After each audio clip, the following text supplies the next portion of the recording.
Hey, it's the podcast guy. Sutton United Talk Time on podcast. It's the Sutton Podcast. And there it is! Sutton United at the GM Vauxhall Conference have put out First Division Coventry City, winners of the FA Cup themselves less than 2 years ago.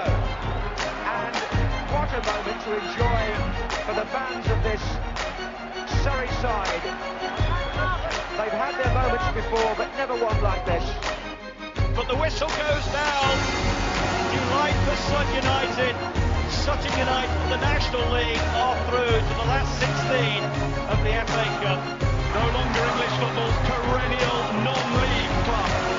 A 123-year crescendo reaches a new peak for Sutton United, who are promoted to the Football League for the first time.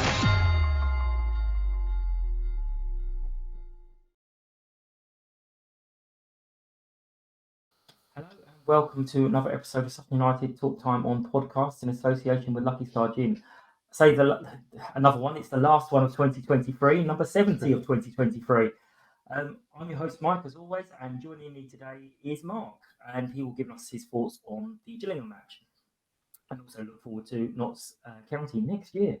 I had to get that in. The engagement, as always, is important. Please do your likes, shares, retweets, all the other bits and bobs.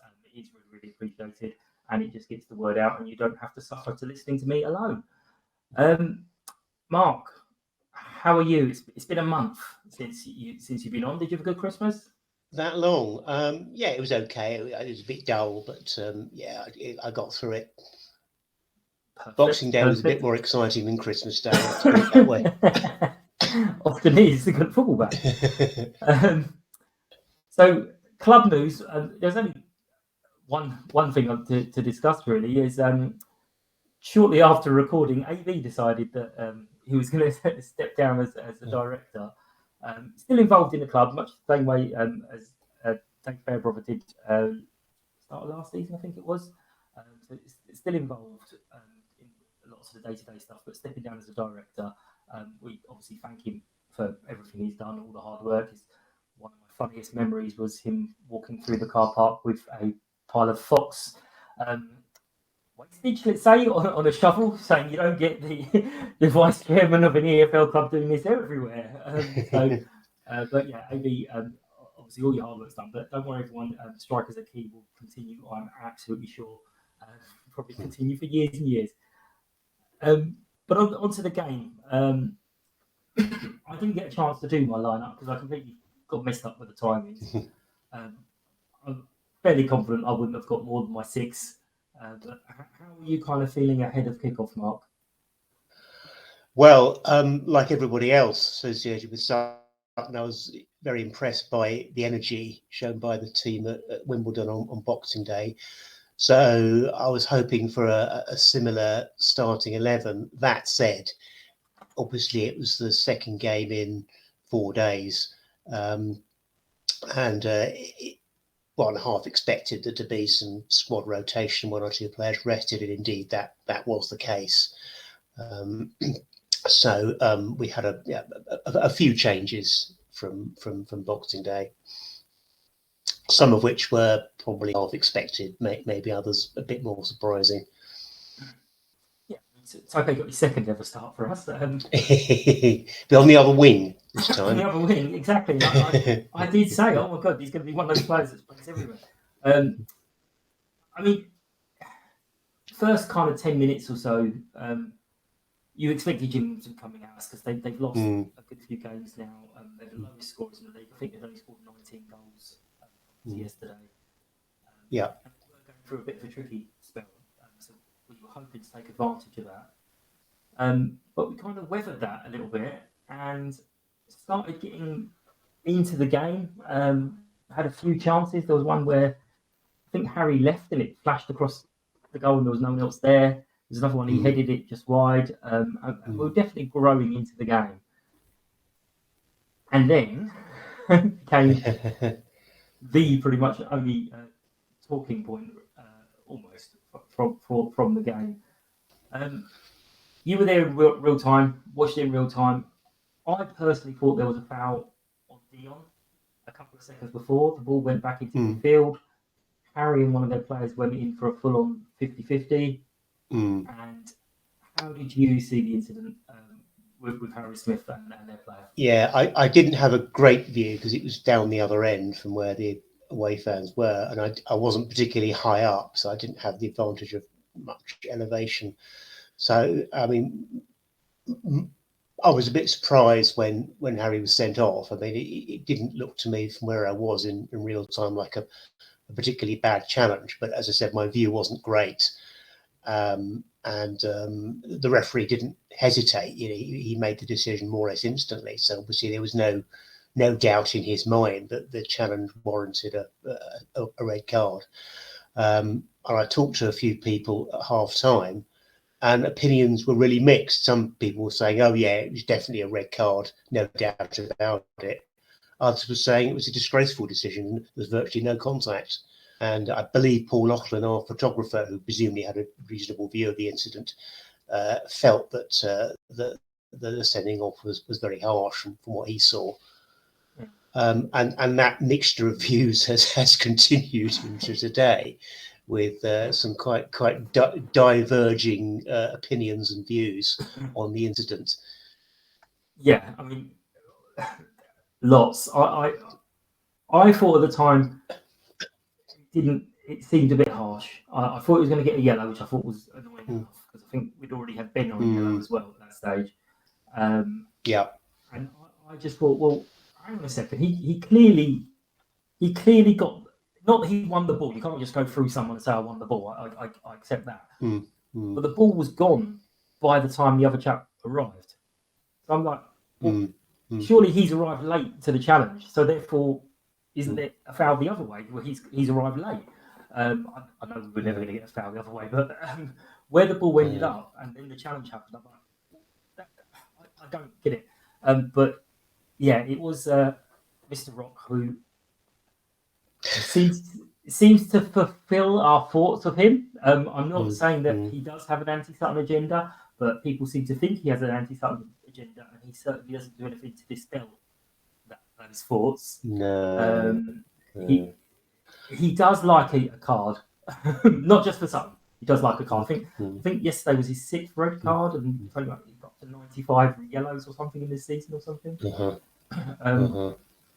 But yeah, as you said, I've got Gillingham fans saying, "Oh no, it's an absolute all-day red," and I've got other Gillingham fans saying, "No, not a chance." Some of our fans exactly the same. I think the sort of middle of the road opinion is probably a yellow, but people don't think it's going to get overturned because it could be a red. So it could be interpreted as a red, and therefore consensus is it may not be appealed because it probably won't get overturned. Yeah, won't appeal. I understand that, you know, if you appeal and there are no clear grounds for appeal, you can get an extra punishment, like an extra suspension for the player, and the club may not want to risk that. As you say, Harry did get the ball. The Gillingham player wasn't injured. He was up and playing again within a couple of minutes. But Harry's, at least one of his feet was off the ground and his studs were forward. And I think probably because of that, Mr. Rock, who I think was quite well positioned, judged it to be a dangerous challenge. And I suspect that the club will look at it through that lens, and they won't appeal. I hope they do, and I hope it is overturned. But my gut feeling is that they won't, and it will stand, and Harry will serve that suspension. Yeah, I mean, I haven't heard anything, I haven't seen anything that he's put up or anything, so he may not have mentioned it. But I wonder how much could he stamp his feet and say, no, absolutely, I don't think that should be a yellow card, a red card. I feel it should be appealed, even if the club say, no, we don't think we're going to win it. I wonder if they would, if a player really feels that strongly, would they do it anyway? I don't think so, and I don't think any player, or very few exceptions, would have that sort of influence. I think it's got to be the club's decision, the club officials in consultation with Jason as the stand-in manager. And yeah, the players' views may well be taken into account, but I don't think the player can decide whether the appeal goes forward or not. That's not down to him. Yeah. So once it's happened, we obviously then had to readjust our formation, our expectations, and our game plan a little bit. Jason seemed to go with an interesting method of just saying, okay, well, we won't have a left winger. We won't have a left winger. We'll play a right winger, 2 centre midfields, and we'll just carry on. Whether Tope was supposed to tuck in or not a bit more, I don't know. But was it kind of noticeable at the time? Because it seemed to me that we were clearly just playing without a left winger. Yeah, I mean, it was a sort of 4-3-2, wasn't it? He took Dion Pereira off and brought on Liangle, didn't he? Yeah. So we were playing with 2 strikers, and Tope was a sort of wide midfielder, and then there were 2 central midfielders. And I thought actually that was quite a brave decision of Jason's, because he could easily have said, right, we'll just play for 0-0 and we'll just pat the defence, play one up front, pack the midfield as best we can, and just try and crowd them out. And he didn't do that. He said, well, we're going to go for this. We're going to retain as an attacking lineup as we can as we reasonably can in the circumstances. And I think that's to be applauded. And he probably sensed that, Gillingham didn't have a lot of goals in them, which we know from the stats. They only scored 1 in the end against us. And he probably thought, well, maybe we can snatch one. We might even be able to snatch a win, even with 10 men. So, he went for it. It didn't work in the end, but I think you've got to recognise that the boldness of that decision just after Harry had been sent off. Yeah, because I mean, going the defensive route, you're just inviting the pressure all the time, giving nothing for them to think about. And yeah, it's the same result would have possibly happened. We would have lost 1-0 anyway. But I mean, did it feel, watching at home, I thought, do you know what? We could hang on here. We could hang on to this. As you said, possibly nick something at the end and get away with a real crappy 1-0 win. But did it feel inevitable in the ground? It's like when they're going to score, or was it if they're going to score? Because Jason made the point afterwards that Dino didn't actually have many saves to make. They had a lot of pressure. No, he did. He made one pretty good save quite early in the game, actually, well before the sending off, when I think Joe Kizzy lost the ball and their guy was clean through. And I thought he'd actually shot wide, so I was a bit surprised when the ref gave a corner. But it turns out that Dino got something on the ball, and that probably took the ball out for the corner. But apart from that, I think there was one other save he made quite late in the first half. He didn't have a great deal to do, but I mean, Gillingham's shooting was all over the place. I mean, they had, I think I looked at the stats and it's on the BBC site, and according to those, Gillingham had 24 shots, only 4 of which were on target. We had 4 shots, 2 of which were on target. So that tells you quite a lot about the game. But their shooting was woeful, and they had a fair bit of pressure, but, their guys were shooting wide, shooting over. They had a couple of pretty reasonable shooting chances that they squandered, but they were winning a lot of corners. And I know we're pretty good at defending corners, but the more corners the opposition has, the more you start to think one of these is going to go in eventually, and that's what happened. We partially cleared one, and then their guy just hit a first-time volley into the top corner, and that was it. Well, on that, I haven't actually watched this bit back because I saw the comment too late to get a chance to do it. But someone was saying that that one shouldn't have been a corner. So the one that they actually scored from, we didn't touch. So I don't know. Did you see that? Did you feel that? Yeah, I wasn't aware of that. I didn't notice that at the time. That's somewhat ironic. But yeah, I mean, even after they scored, we still had some chances, but it was petering out. We lost away, not the end of the world. We've lost Harry for at least 4 games, which could have bigger impacts. But how are you kind of feeling now? Are you feeling we've played better the last 2-3 games than we have been? I think if you look at the last 3 performances, they're probably taken together, a bit better than we were playing.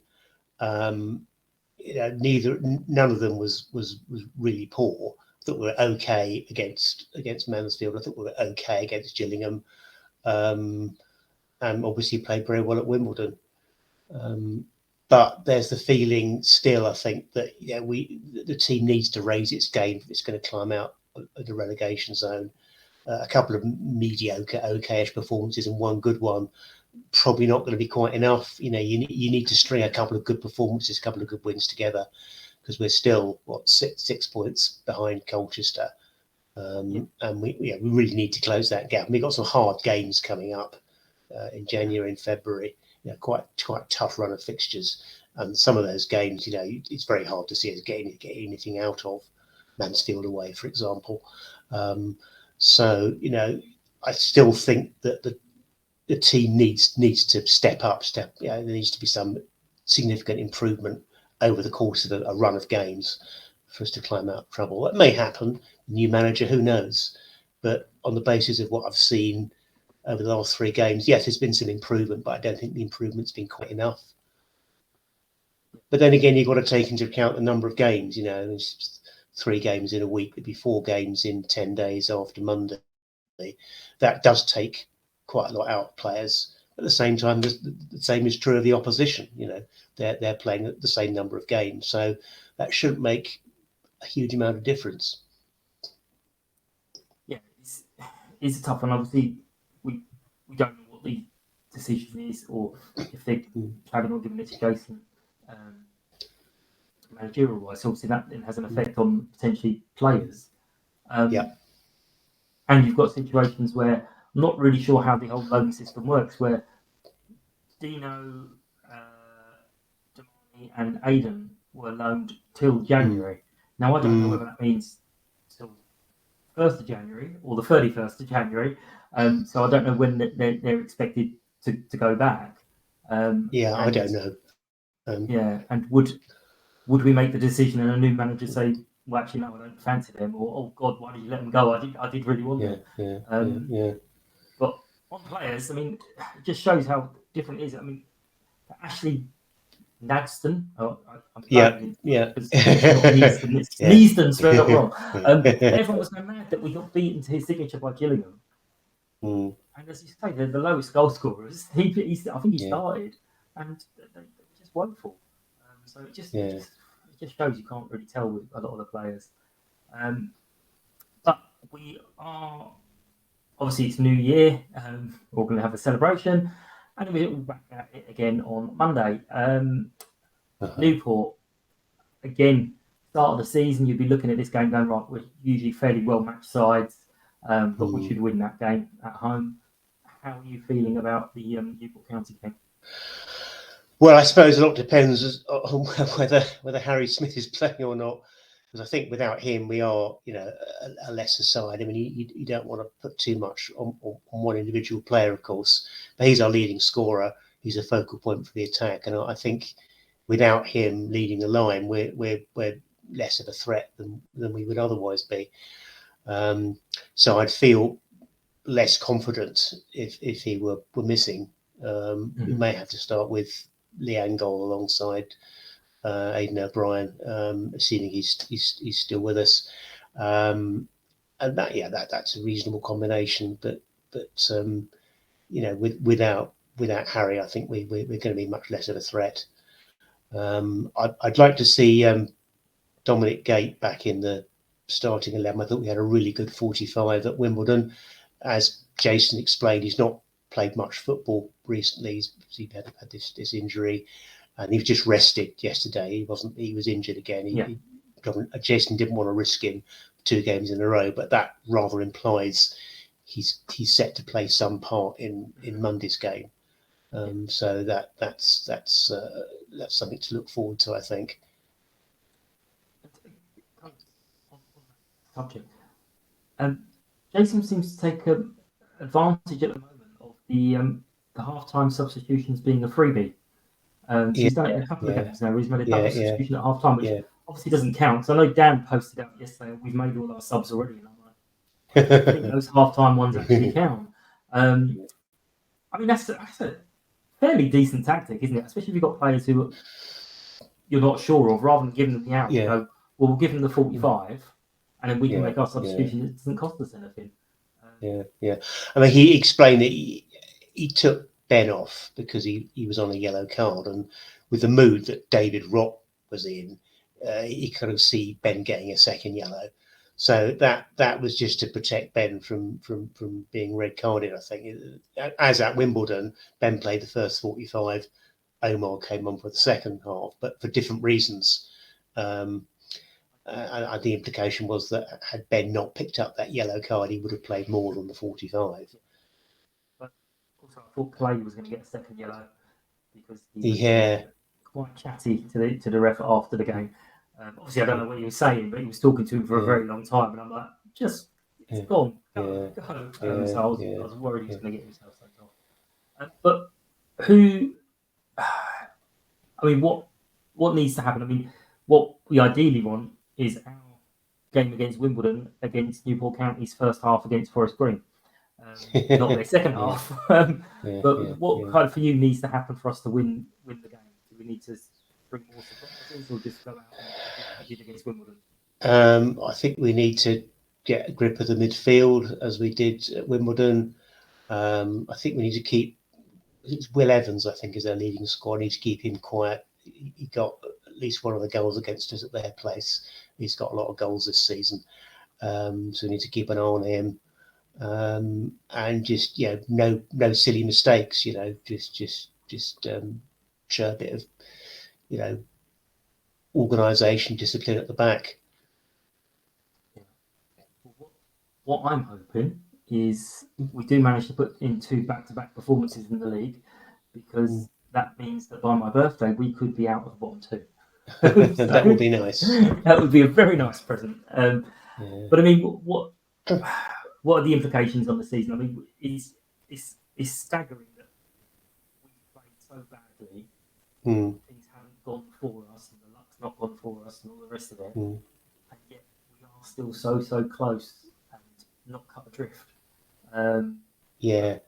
If we were to lose on Monday, would it set a tone for 2024, or would it just be another game we need to roll the dice in the next one?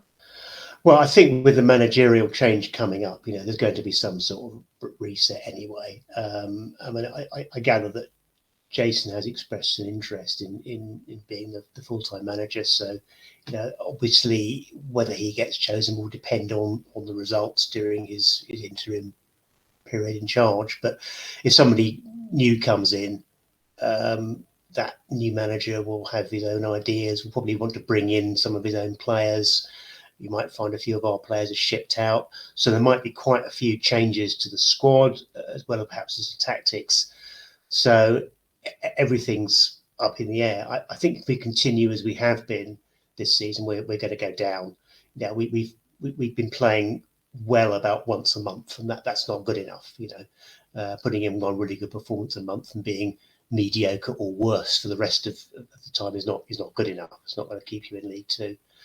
So there needs to be some change, some improvement, but quite what form that might take, I think remains to be seen. We should have a much better idea in about a month's time.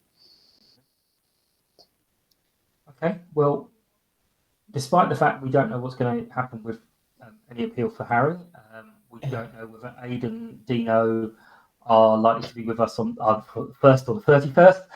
Let's have a prediction.